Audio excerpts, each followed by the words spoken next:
Oi, pessoal, tudo bem com vocês? Meu nome é Pabline, né, como vocês já sabem, e hoje eu tô aqui pra gente conversar um pouquinho sobre tipos de trabalhos científicos. Vamos lá? Então, o que são trabalhos científicos? Gente, os trabalhos científicos, ou mesmo trabalhos acadêmicos, como alguns chamam, nos acompanham durante toda a nossa vida escolar. E até mesmo, em alguns casos, depois dela, depois que a gente se forma, até na faculdade. Então, a gente precisa, na verdade, é saber qual tipo de trabalho que a gente tem que fazer para cada uma das nossas ocasiões. E quais são as características deles, né? Pra gente poder escrever eles todos bonitinhos. Primeiro que eu vou comentar com vocês é o fichamento. Então, o que é o fichamento? Quando a gente quer reter, né, uma informação, a gente quer guardar aquela informação, a gente acaba precisando fazer um registro dela, né? Então, um fichamento é algo como se fosse uma ficha de leitura. E aí é como se fosse tipo um resuminho bem específico, uma coisa bem específica para nos ajudar a achar algo ou a relembrar de algo rapidinho depois. Então, nos ajuda a recuperar a nossa informação. Tem gente que gosta de fazer fichamento, por exemplo, quando vai estudar para uma prova, que a gente pega o nosso caderno, pega o material do professor, pega um livro, e aí a pessoa pega um papel e vai anotando só os pontos principais que ela quer saber. Isso é um fichamento. Ou então, vamos supor, se a gente está fazendo um trabalho de pesquisa. E aí a gente lê vários e vários textos diferentes, igual quem está fazendo um TCC ou alguma coisa assim. E aí a gente vê aquele, tipo, a gente vai ler 5 trabalhos diferentes. A gente pode fazer um fichamento curtinho sobre cada um deles, dos pontos mais importantes que a gente achou. Aí, na hora que a gente for escrever o nosso trabalho, vocês já se depararam com assim, nossa, eu li isso em algum lugar, mas eu não sei aonde.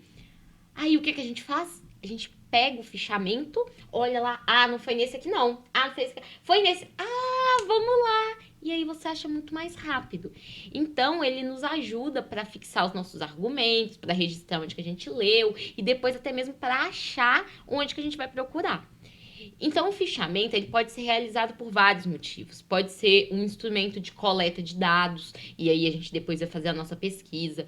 Pode ser como um trabalho acadêmico, que algum professor venha pedir para vocês, façam um fichamento sobre o estado da arte, da pesquisa científica da construção no Brasil. E aí vocês vão pesquisar os trabalhos mais recentes sobre o assunto e vão fazer um fichamento sobre eles. Pode ser para nos prepararmos para uma apresentação. Fala aí. Quem nunca, no dia que foi apresentar, falou assim: ai, vou estudar para minha apresentação. E aí foi pensando o que ia falar e escrevendo em tópicos para depois não esquecer.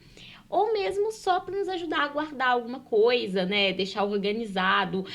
Às vezes a gente vai fazer uma coisa que demora mais tempo e aí a gente tem medo. Nossa, eu vou ler hoje, mas eu só vou escrever sobre isso daqui a um mês. Eu vou esquecer. Aí você pega e anota as coisas principais para te ajudar. E aí a gente tem principalmente 2 tipos de fichamento. O primeiro é o fichamento bibliográfico, que é quando a gente fala só sobre uma obra. Então a gente pega um trabalho, ou um texto, ou um livro, e a gente faz o fichamento inteiro sobre ele. Nesse tipo de fichamento, geralmente a gente divide o fichamento sobre as partes do livro. Então, por exemplo, peguei um livro de literatura, vamos supor. A gente faz um fichamento sobre cada capítulo do livro. Então, capítulo 1 falou sobre isso e isso. Capítulo 2 falou sobre isso e isso. Ou então, a gente pega um artigo para ler. Aí, o nosso fichamento vai ser assim: introdução falou sobre isso e isso. Objetivo falou sobre isso e isso. Metodologia fez isso e isso. De forma resumida. Ou a gente pode ter um fichamento temático. E aí quer dizer que a gente vai pesquisar sobre várias obras diferentes, mas todas elas dentro de um mesmo tema, todas elas têm alguma coisa em comum. Que é como o exemplo que eu dei antes. Vamos supor, a gente vai pesquisar sobre energia fotovoltaica. E aí a gente vai olhar 5 artigos, reportagens, e aí todos eles são sobre energia fotovoltaica. E aí a gente vai fazer um fichamento pequenininho, um resuminho rápido de cada um dos 5. E aí é um fichamento temático. Além desses 2 tipos, o fichamento também depende de qual formato que a gente quer fazer sobre ele. A gente pode fazer um fichamento que é um resumo, que a gente gente vai fazer um resumo da nossa obra, né? Pode ser um fichamento de citação. Esse tipo de fichamento, ele é muito usado quando a gente depois vai usar as nossas coisas para fazer um trabalho, para escrever um trabalho. E aí, o que é a diferença dele? Eu já vou passando pros exemplos, tá? Que aí eu ajudo vocês a verem. Então, a gente organiza, né, na parte de cima, ó, a estrutura. A gente fala qual parte que a gente vai fazer, se é uma revisão bibliográfica, se não é. E aí a gente vai e faz uma apresentação objetiva das ideias do autor, a gente escreve um resuminho, uma citação, e depois começa a fazer a nossa leitura pessoal. Então, a gente faz os nossos próprios comentários, tipo, eu gostei disso, eu acho que eu não concordo com o autor em tal coisa. Aí, um questionamento, nossa, eu não entendi como é que ele chegou nesse resultado. Você escreve lá, que aí depois você vai lembrar que você teve essa dúvida. Uma dica que eu dou para vocês, quando vocês forem fazer de mais de uma obra, é às vezes usar o programa do Excel, porque ele nos ajuda depois até mesmo no sentido de pesquisar. A gente fala assim, nossa, em algum lugar eu falei sobre isso. E aí a gente consegue usar aquele Ctrl F, né, para pesquisar a palavra-chave no arquivo. Melhor do que a gente pegar aquele monte de folha e ficar tentando achar no meio da folha, né, que às vezes a gente acaba até se embananando mais. Então, aqui, ó, um exemplo de fichamento de citação. Primeiro, a gente fala sobre a obra, porque não adianta nada, né? A gente tem que saber do que a gente está falando. Então, ó, referência da obra. E aí, no fichamento de citação, a gente vai extraindo, copiando mesmo, do jeitinho que está escrito, trechos do texto original. E aí, a gente coloca no final a página que a gente leu aquilo. A gente pode colocar até mesmo o número do parágrafo, porque se depois a gente vê essa citação e fala assim, nossa, eu quero ler ela inteira de novo, a gente sabe exatamente de que parte do arquivo que ela estava. Já no fichamento textual, ó como que ele vem. Ele vem sempre identificando primeiro a obra, e aí depois ele vem falando, ó, sobre o texto no geral. O que foi dito lá, qual que foi, olha, no meio aqui, ó, tem uma expressão que ele usou, e aí a gente coloca como aspas. Então tá falando um pouco do texto no geral, sem separação. Já no fichamento bibliográfico, a gente está querendo falar sobre conceitos que foram abordados. Seria mais ou menos naquela ideia que eu falei com vocês, que a gente vai fazer de um artigo e fala o que falou na introdução, o que falou na metodologia. Então, ele é textual, mas ele é mais específico, sabe? Ele não dá uma ideia geral, um resumão da coisa. Ele dá algo mais específico. Então, sempre começando, ó, deixando claro onde que a gente pesquisou, e aí os trechos e referenciando mais ou menos da onde que a gente tirou essa ideia, onde que tá.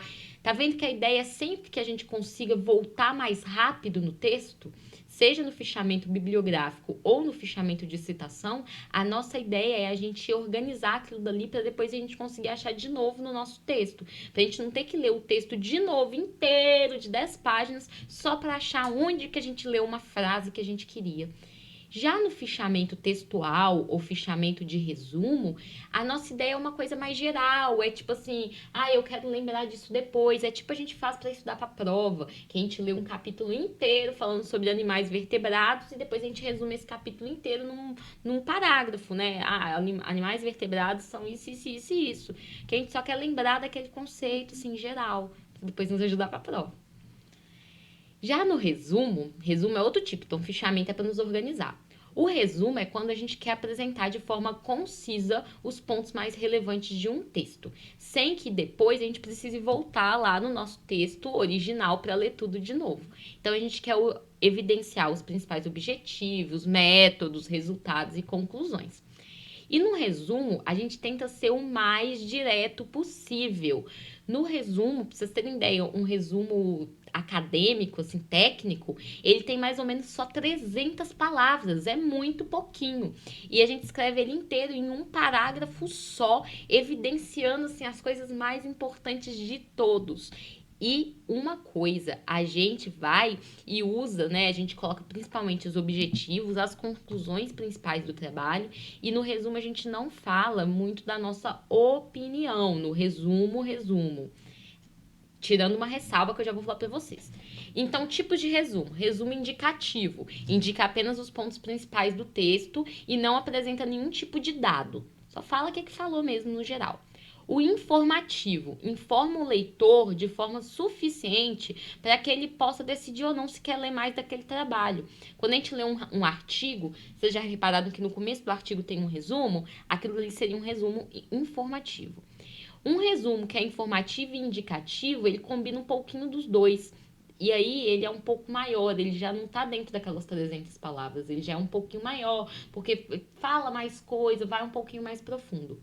Já o resumo crítico é o que a gente chama de resenha. E esse é o único tipo de resumo que a gente coloca a nossa opinião. Vocês já viram que, tipo, quando lança um restaurante ou um filme novo e aí a gente procura a resenha do filme. E na resenha, o autor tá contando um pouco sobre o filme, mas tá falando também o que, que ele achou, se ele gostou, se não gostou, se vale a pena a gente ver ou não. Mesma coisa de um restaurante. Geralmente a resenha ela é feita do ponto de vista de algum especialista, mas pode ser que um professor um dia peça vocês para ler um texto, ver um filme, falar a resenha porque ele quer saber o que é o pensamento crítico de vocês a respeito daquilo. Então, o nosso resumo acadêmico, né, ele tem que estimular uma leitura mais minuciosa, e aí depois a gente consegue juntar todas as informações que a gente leu em um texto pequeno, que chame a atenção principal para os objetivos e pelas conclusões que foram feitas ali. Então, tem que se manter fiel às palavras do autor. E aí, eu coloquei aqui um resumo acadêmico para vocês. Percebam que nesse estilo aqui, ó, eu coloquei mais de um parágrafo, mas eu me mantive fiel, na verdade não fui eu que escrevi, mas eu me mantive fiel ao resumo da obra do livro, né, A Hora da Estrela, da Clarice Lispector. Já no resumo técnico-científico, ele é ainda menor. Ele sim é aquele que a gente deixa dentro das 300 palavras mais ou menos. E ele tem a finalidade específica de passar um resumão de tudo que a gente vai ver ali para a pessoa decidir se quer ou não ler aquele trabalho. E aí, ó, pra você ver, um parágrafo só, tudo bem direto. Depois, ó, uma dica: comparem um resumo do outro, dos dois exemplos, para vocês verem a diferença. E aí vem aqui no final a referência do texto original. Então, recomendações gerais. Começar com uma frase que contenha o essencial sobre o assunto, porque aí pessoas que não entendam muito bem vão saber, né, mais ou menos do que se trata. Coloque apenas os pontos mais significativos da obra. Tente escrever tudo num único parágrafo, mas tem que ver se tem continuidade, sabe? Pode ser frases soltas que não se ligam entre si. Então, fazer um resumo é uma arte. A gente não coloca citação direta em resumo, a gente não coloca tabela, a gente não coloca imagem, é só a ideia textual. E a gente nunca escreve na primeira pessoa um resumo técnico-científico. A não ser que seja uma resenha, algo mais específico, a gente não escreve na primeira pessoa. A gente escreve sempre na terceira pessoa do singular. Então a gente não fala eu achei ou eu considerei. A gente escreve foi considerado. Entenderam? A gente então primeiro seleciona, se eu posso dar uma dica para vocês. A gente lê o texto original, selecionando as nossas ideias centrais do texto e depois a gente vai escrevendo o resumo, reelaborando alguns enunciados para deixar eles menores. Aqui um exemplo, frase original. João foi ao supermercado comprar laranjas, bananas, goiabas, uvas, maçãs e 3 caixas de leite. Resumo, João foi ao supermercado comprar frutas e leite. Ou João foi fazer mercado. A gente combina diferentes tópicos frasais cujas ideias são repetidas. Frase original. João entrou na sala e puxou uma cadeira. Ao redor, as pessoas usavam roupas comuns sem grandes detalhes. Conversavam entre si com uma linguagem cheia de gírias e refletiam as suas roupas, afinal todos se conheciam. Frase combinada. João entrou e sentou na sala, cujo contexto era informal. Parece até piada, né? Resumiu tudo rapidinho. E aí a resenha crítica, que é o resumo crítico que eu contei para vocês, esse sim fala sobre comentários da pessoa que está escrevendo. Então, a gente fala aquilo, a gente contribui com as nossas opiniões a respeito daquilo. E aí, como atividade acadêmica, pode ser usada para que vocês, como alunos, consigam analisar e melhorar suas ideias de argumentos, de por que você defende aquilo, porque você acha aquilo bom, ou porque você acha aquilo ruim. Porque numa resenha crítica, você não pode só falar sobre um filme e terminar falando assim, eu gostei, ou eu não gostei, ou eu achei bobo. Não. Você tem que completar a frase. Você tem que, de fato, trabalhar aquela ideia, ser mais específico.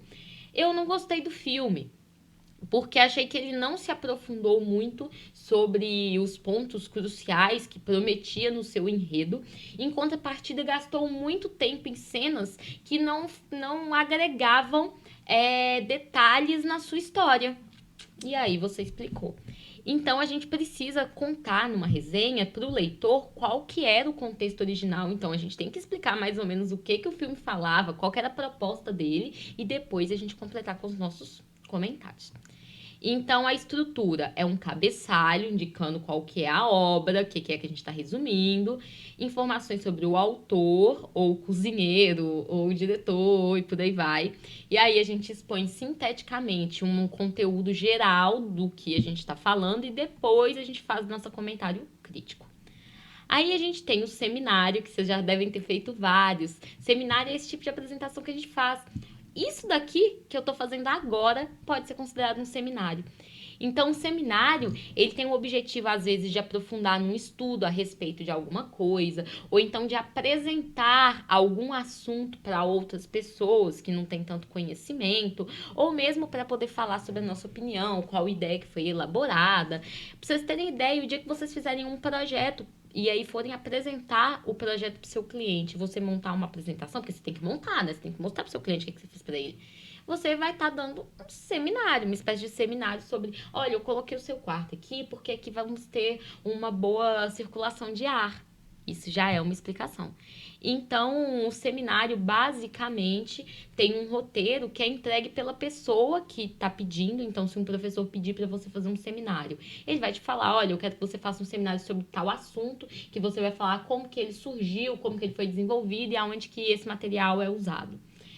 Se for um cliente, né, você fez um projeto, então meio que tem um roteiro que já se segue. Tem que apresentar o que ele me pediu e o que eu desenvolvi e por que eu desenvolvi aquilo. Então, de novo, cabeçalho, a gente escreve depois o tema, o título, tópicos da exposição, nome dos alunos, né, de quem está fazendo aquela apresentação, cidade, mês e ano. Aí a gente tem projeto de pesquisa. O projeto de pesquisa é uma proposta específica e detalhada do trabalho que a gente quer desenvolver. Eu sinto muita dificuldade em muitos alunos entenderem o que significa um projeto de pesquisa ou um projeto de extensão e falar assim, teve uma vez que eu pedi para pessoas escreverem um projeto de pesquisa. E aí os alunos sentiram que tinha até que inventar dados para poder fazer as contas e ter resultado e conclusão. Mas não, era só para ele falar o que ele queria fazer, que ele queria fazer aquele experimento e que ele esperava que depois que fizesse ele ia conseguir identificar, por exemplo, qual que era a resistência do solo de uma determinada área. Mas ele não tinha que saber a resistência. Como é que ele vai fazer a resistência sem colher o solo? Lógico que não, é só um projeto, é uma proposta do que a pessoa quer fazer, por que aquilo dali é importante, como que ela vai fazer se de fato ela fizer. Então é uma coisa que vem antes da pessoa fazer qualquer coisa. Até o momento do projeto da pesquisa, a única coisa que quem está escrevendo fez foi pesquisar sobre o assunto e sobre como fazer aquilo dali. Então, ele vem antes de tudo que vai ser desenvolvido, revela as nossas principais intenções, qual que é o nosso foco, qual que é a nossa direção, por que a gente acha aquilo interessante, da onde surgiu essa ideia, né? Porque um projeto de pesquisa, ele quer responder a algum questionamento, alguma dúvida que alguém tem, algum conhecimento que quer aplicar mais. E aí, só se o projeto for aprovado, é que ele vai, de fato, ser executado. E aí, sim, a gente vai lá colher os nossos dados. Então, ele quer falar, né? Contar, vender a sua ideia. É tipo você chegar no banco e falar assim, olha, eu tô querendo um empréstimo, porque eu quero abrir um negócio, eu quero abrir uma pizzaria. Você acha que o banco vai simplesmente falar assim, ai, tá bom, então você quer abrir uma pizzaria? Toma. Não, gente. O banco vai virar pra você e falar assim, é mesmo. Mas o que te faz achar que você pode ter uma pizzaria? Você já foi pizzaiolo? Sua família é pizzaiola? Onde você vai abrir essa pizzaria? Lá tem uma pizzaria na esquina? Por que o banco te faz todas essas perguntas? Porque ele quer saber se no fim ele vai te emprestar o dinheiro e o seu plano de usar aquele dinheiro, ele vai te dar perspectiva de você pagar o banco de volta, porque o banco não tá te dando, ele tá te emprestando com juros.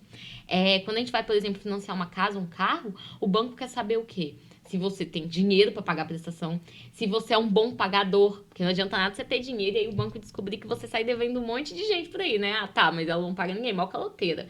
Então ele quer saber quais são suas perspectivas de pagamento. Se você tem um trabalho estável, de onde vem o seu dinheiro e por aí vai. Então, o objetivo do projeto de pesquisa é fazer um planejamento prévio também de como que você vai alcançar aquele projeto ali, mapear o caminho que você vai seguir, como que a pessoa vai te orientar, né, durante aquilo dali, vai comunicar os propósitos da sua pesquisa.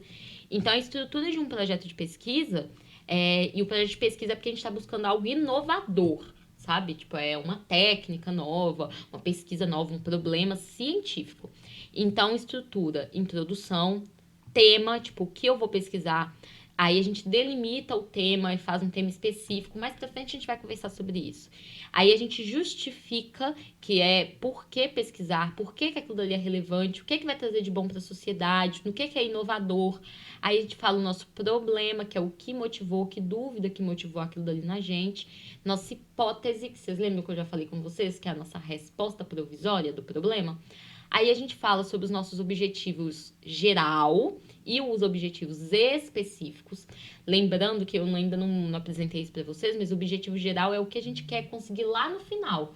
E os objetivos específicos são mini etapas ao longo do nosso caminho que a gente vai percorrendo e que depois a gente vai juntar todos esses mini resultados que a gente teve, a gente vai juntar tudo para ter o nosso resultado geral. Então, para que pesquisar?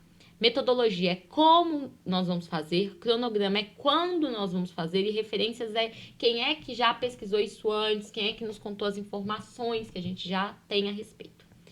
Já um projeto de extensão, ele tem uma diferença. Enquanto o projeto de pesquisa está buscando principalmente uma inovação, o projeto de extensão, ele quer ampliar as barreiras, sabe? Quando a gente está dentro de uma instituição de ensino, a gente fica muito ali, né? Dentro do nosso murinho, dentro do nosso IF. E aí a gente quer ampliar aquilo, a gente quer levar a atuação do nosso campo para além, para a comunidade externa, para as empresas, para os vizinhos. Então a gente quer ter um impacto na sociedade. Essa que é a intenção de um projeto de extensão. Então a gente quer transformar a realidade social junto à comunidade. Então, a gente pode fazer isso de várias formas diferentes. Por exemplo, empresas júniores que fazem projetos ou atuam na perspectiva profissional com um custo menor, ou às vezes até de graça. A gente pode oferecer cursos, por exemplo, o curso FIC, que a gente abre a inscrição tanto para alunos quanto para pessoas de fora. A gente pode fazer projetos, que nem eu tenho o projeto do Color IF, que ensina a gente a utilizar materiais recicláveis e transformar aquilo dali em coisas de artesanato, coisas usuais, ou o Entre Estudantes, que é um projeto em que os alunos ensinam alunos as disciplinas, a matéria que tem dúvida, que é tentando abordar o assunto com uma linguagem assim mais simples, mais que ajude na comunicação e também para falar sobre como está sendo o mercado. Então a gente pode fazer isso de várias formas diferentes. E aí, no projeto de extensão, é a mesma coisa. A gente está fazendo uma perspectiva, um planejamento. A gente não executou nada ainda. Projeto é projeto, a gente não executou nada. A diferença é que o projeto de extensão tem esse viés mais de intervenção social. Então, a gente tem introdução, área temática, a gente fala toda a equipe que vai executar aquele projeto, né? Se ele for aprovado, quem que vão ser nossas instituições parceiras, se tiver, qual é o número estimado de participantes, aonde que a gente vai fazer esse projeto. Aí a gente resume a proposta, faz uma fundamentação teórica sobre o assunto, os objetivos gerais e específicos também estão aqui, justificativa de por que é relevante, metodologia, como a gente vai fazer, quais são os nossos resultados esperados e qual que é o nosso cronograma de execução. O relatório uma coisa muito específica, porque a gente usa ele mesmo depois, durante toda a nossa vida profissional, a gente vai fazer relatórios. É impressionante. A gente faz relatório o tempo todo. Então, o relatório, ele se refere a um projeto ou a um período particular e ele quer historiar mesmo, sabe? Contar tudo que aconteceu ali e para desenvolver.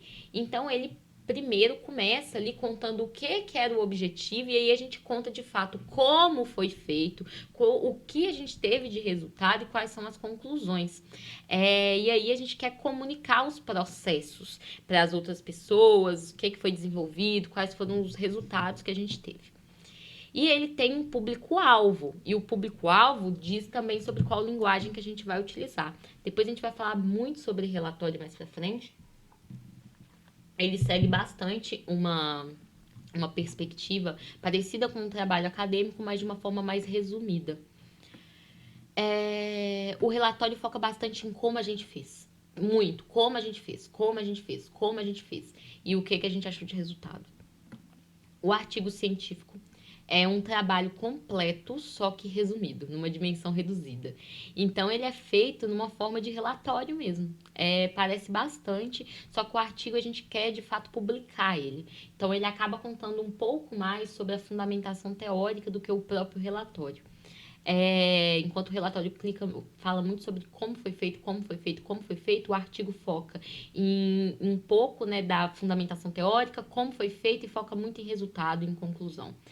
Então, é uma atualização de informações, a gente quer publicar em revistas, em periódicos científicos. Muitas vezes, cada uma dessas revistas tem normas de formatação específicas, que aí a gente tem que olhar qual que é para aquela revista e formatar o nosso artigo de acordo com aquela formatação. A estrutura, a gente tem um cabeçalho com título, subtítulo, nome, credencial do autor, depois a gente tem um resumo, depois a gente tem o nosso texto de artigo, que aí tem introdução, metodologia, resultados e conclusões, e por fim a gente tem a bibliografia do que a gente utilizou. Monografia ou TCC já é o trabalho que a gente faz no fim do curso, né? Aqui mesmo no IF, nas graduações, na engenharia civil, a gente tem o TCC e ele pode ser individual ou em dupla. E aí ele tem um tema relacionado à nossa área de formação, a área do curso, e aí a gente propõe o que a gente vai fazer e a gente executa aquela pesquisa, que pode ser tanto prática quanto teórica, tem os mesmos tipos. Vocês lembram que a gente fez os tipos de pesquisa? Aqueles tipos de pesquisa são tipos de pesquisa que a gente pode usar no nosso TCC. E aí a gente aprofunda bastante naquele conhecimento para a gente ganhar. O bom do TCC é que a gente tanto está fazendo uma pesquisa, está fazendo uma inovação, está respondendo um problema, mas ao mesmo tempo a gente também está ficando mais especialista num determinado assunto, porque a gente vai pesquisando mais e mais e mais sobre ele. Então, a gente pesquisa textos de outros autores para fazer a nossa revisão bibliográfica, a gente pesquisa coisas de artigo, a gente tem que colher dados, a gente tem que tratar os nossos dados, tem que pegar resultado, então a gente tem que avaliar os dados, tem que ter um pensamento crítico. No fim, a gente aprende demais, demais, demais, demais enquanto a gente faz um TCC. E quando a gente estiver pesquisando, tem algumas coisas que a gente tem que prestar atenção.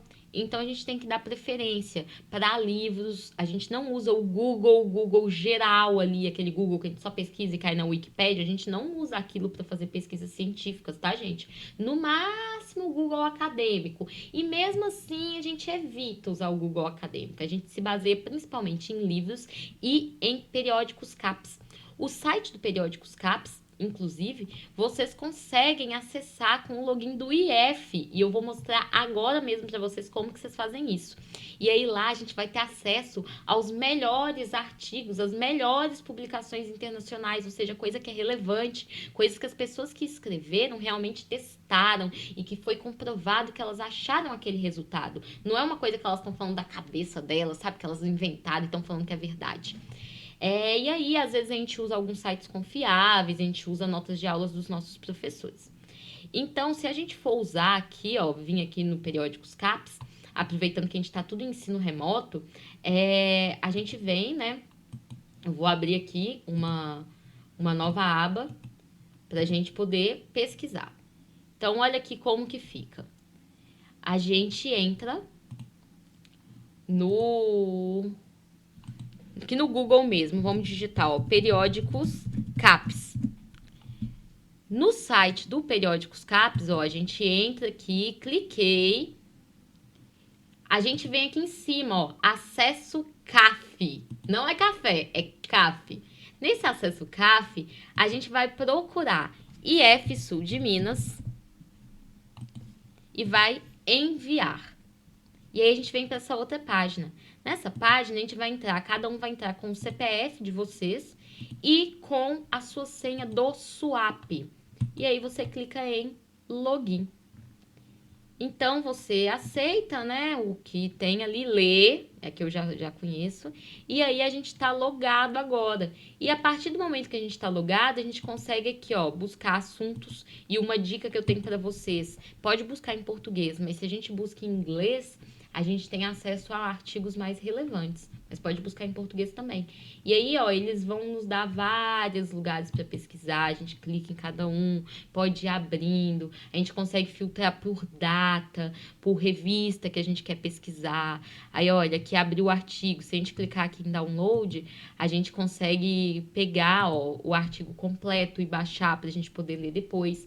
Então, esse site do Periódicos CAPES, ele nos dá acesso, que é um acesso governamental, só que por estudarmos em instituições federais de ensino, a gente consegue ter um acesso de graça a muitos artigos, não todos, mas há muitos artigos muito, muito, muito bons e que vão nos dar informações muito relevantes a respeito de algo.